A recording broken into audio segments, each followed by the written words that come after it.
Proverbs 7:13 says, so she caught him and kissed him, and with an impudent face said unto him. Now it's getting interesting. So she caught him.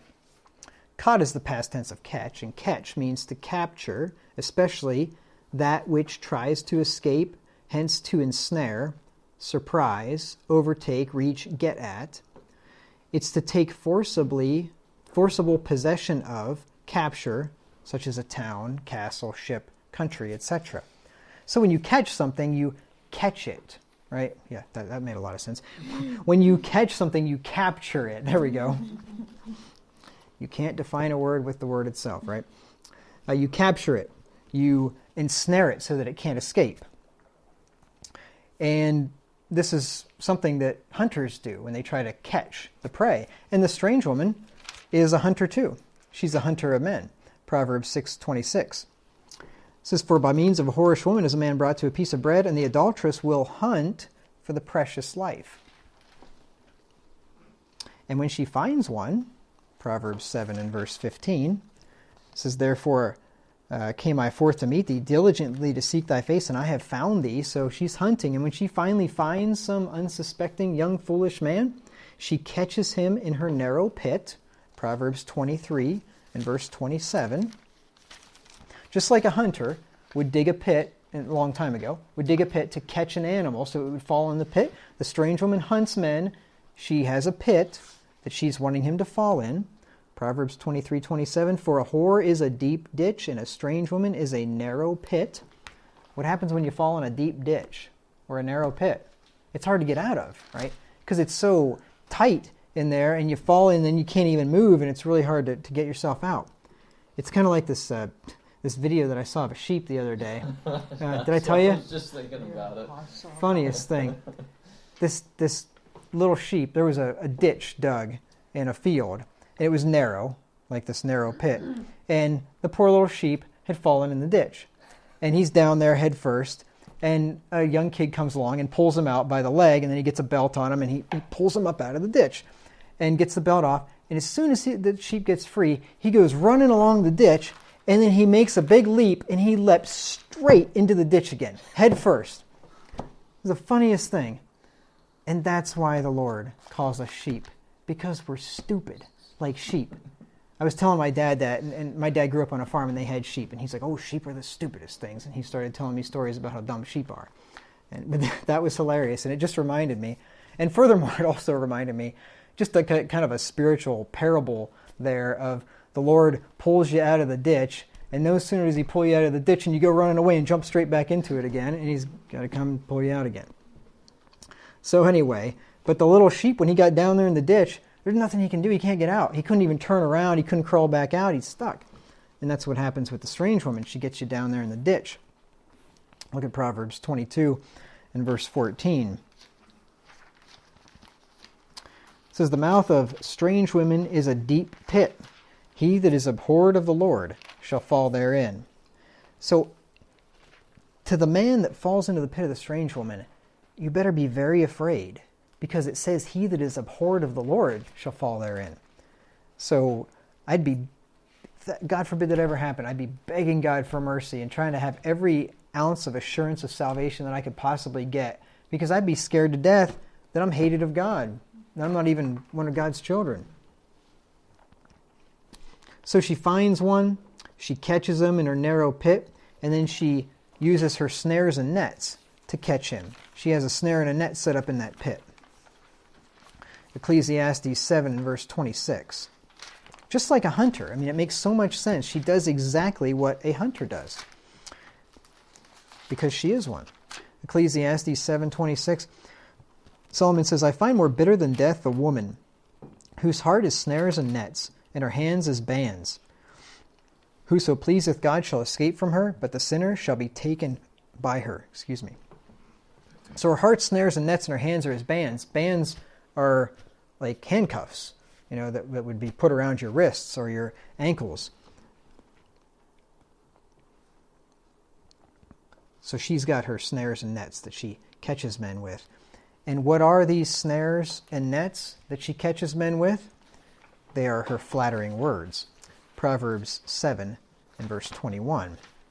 With her much fair speech, she caused him to yield with the flattering of her lips. She forced him right down into that deep pit with her words. Now, I think this is really interesting. Why do you think whores, harlots, and strange women are called hookers? She hooks them. Yeah. She catches them, right? A hooker is one who or that which hooks. A thief who snatches away articles with a hook. A pilferer, a thief, a watch stealer. Now, fourthly, it's a prostitute. I just thought that was interesting. When you see what the strange woman does and she catches her prey, I bet you that's why she's called a hooker.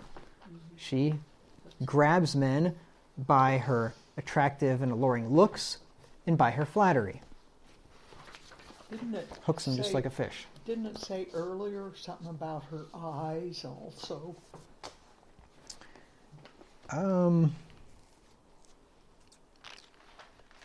With her eyes. Oh, should take them with one of the. That's in Proverbs chapter 6. Lust not after her beauty with thine heart, neither let her take thee with her eyelids. Yeah. Verse 25. Yep, that's right. So it says, so she caught him and kissed him. Now, I looked this up. This is the only instance in the Bible of a woman kissing a man as the initiator. Like as the one that's actually initiating the kiss. I thought that was really interesting.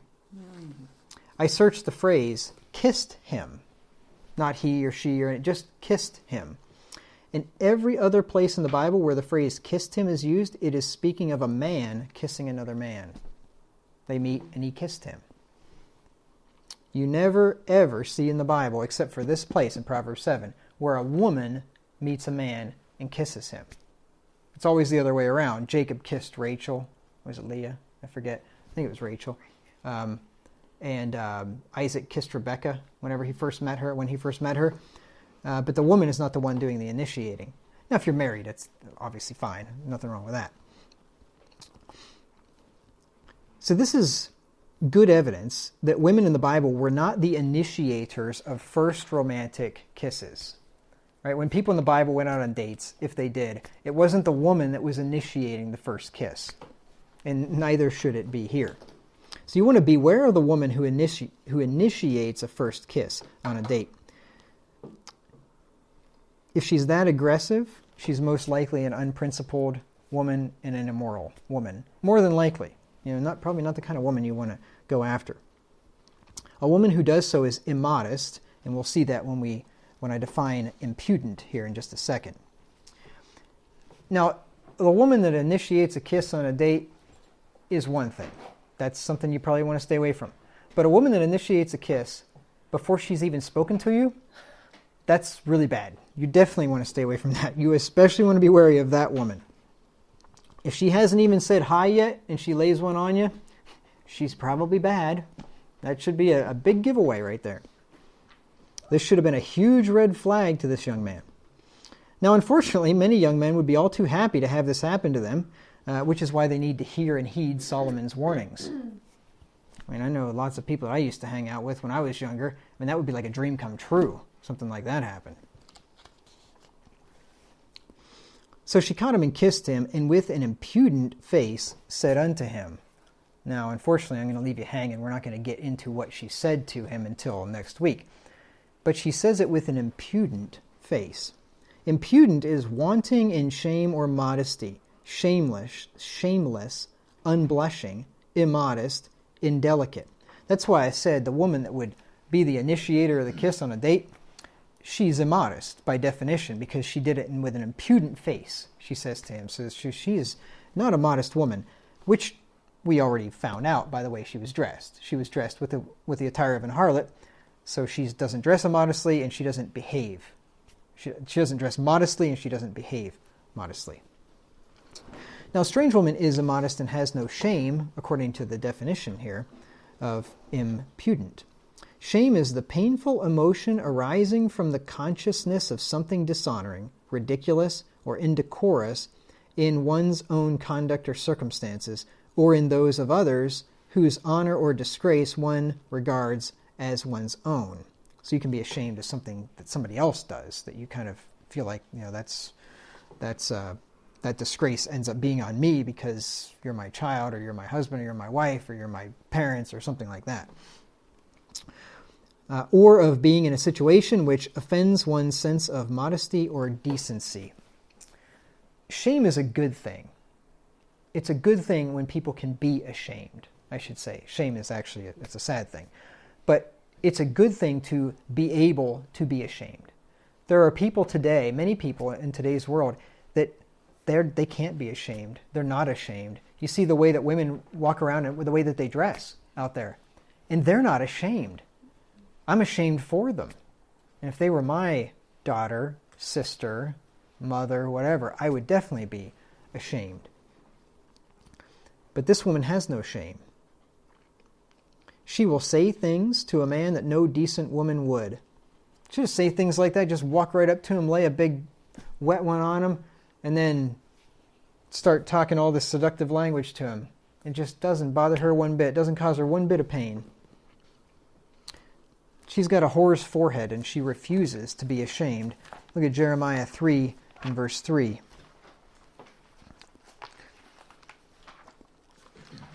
It says, therefore the showers have been withholden. This is because of Israel's sin. And there hath been no latter rain. And thou hast a whore's forehead, thou refusest to be ashamed.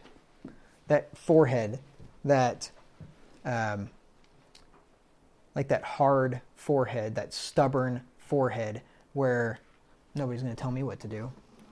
You got a whore's forehead. Refuses to be ashamed. She won't blush. Her forehead doesn't turn red. She's got a whore's forehead. It says in Zephaniah 3 and verse 5 that wicked women, and men for that matter, they know no shame. See, this is the kind of thing, shame that is the kind of thing that used to keep our society as a decent society. Even though probably the majority of the people in this country have always been reprobates, the majority of mankind are reprobates. But when you had a country that was influenced by Christianity, and when people did things that were biblically unacceptable, they felt shame because of how the culture, how the Christian culture looked at them. Unfortunately, people don't feel that anymore. That's why two people can fornicate, live together before they're married. They don't have any shame. I mean, there's not whatsoever. I mean, they wouldn't ever have to worry about even one person in this society looking down on them. Think about it. They're not. They have no worries whatsoever. They know no shame. Zephaniah 3 and verse 5. That's Zechariah. Zephaniah 3:5. Says, her princes within her are roaring lions, her judges are evening wolves. That's the wrong verse. 3:5. 3:5. There we go. I was on verse 3. The just Lord is in the midst thereof. He will not do iniquity. Every morning doth he bring his judgment to light. He faileth not, but the unjust know no shame. They cannot be ashamed. And they can't blush. This is what you do when you're ashamed. You blush. Your face gets red. There was a time, look at Jeremiah 6:15. There was a time in this country, if women would have walked around back then, dressed like they are now, they'd be blushing. They'd be ashamed of themselves. But not today. If a woman got pregnant out of wedlock 100 years ago, she'd be ashamed. Right? When that was found out, she'd be blushing. But you wouldn't see her because she'd be shipped off somewhere for the next 9 months to go live with Uncle Joe or something for some made-up reason until the baby's born. People kept that kind of thing secret because it was a shame to do something like that. Jeremiah 6:15. They were ashamed when they had committed. Were they? It's a question. Were they ashamed when they had committed abomination? Nay, they were not at all ashamed, neither could they blush. Therefore they shall fall among them that fall. At the time that I visit them, they shall be cast down, saith the Lord. When you have a country, a culture, where people can't blush anymore, when they can't be ashamed, it's a culture ripe for judgment, because the Lord says, they're going to fall with them that fall.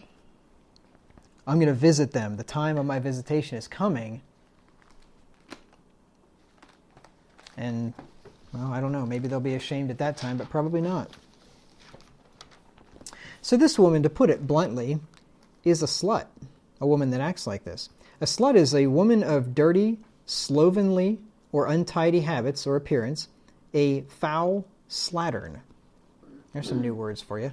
A slovenly woman. A slattern. It's a woman of, now that was the first definition. That's not really what people mean by that typically.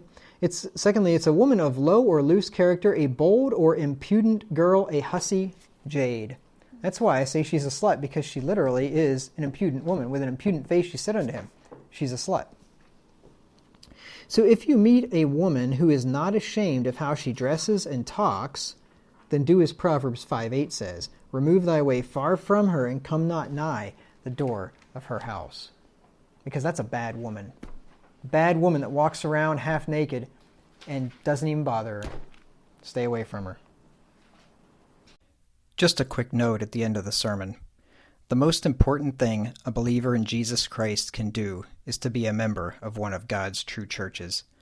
If you're not already a member of one, go to pastorwagner.com/churches to see if there is a true church or other believers of like faith near you.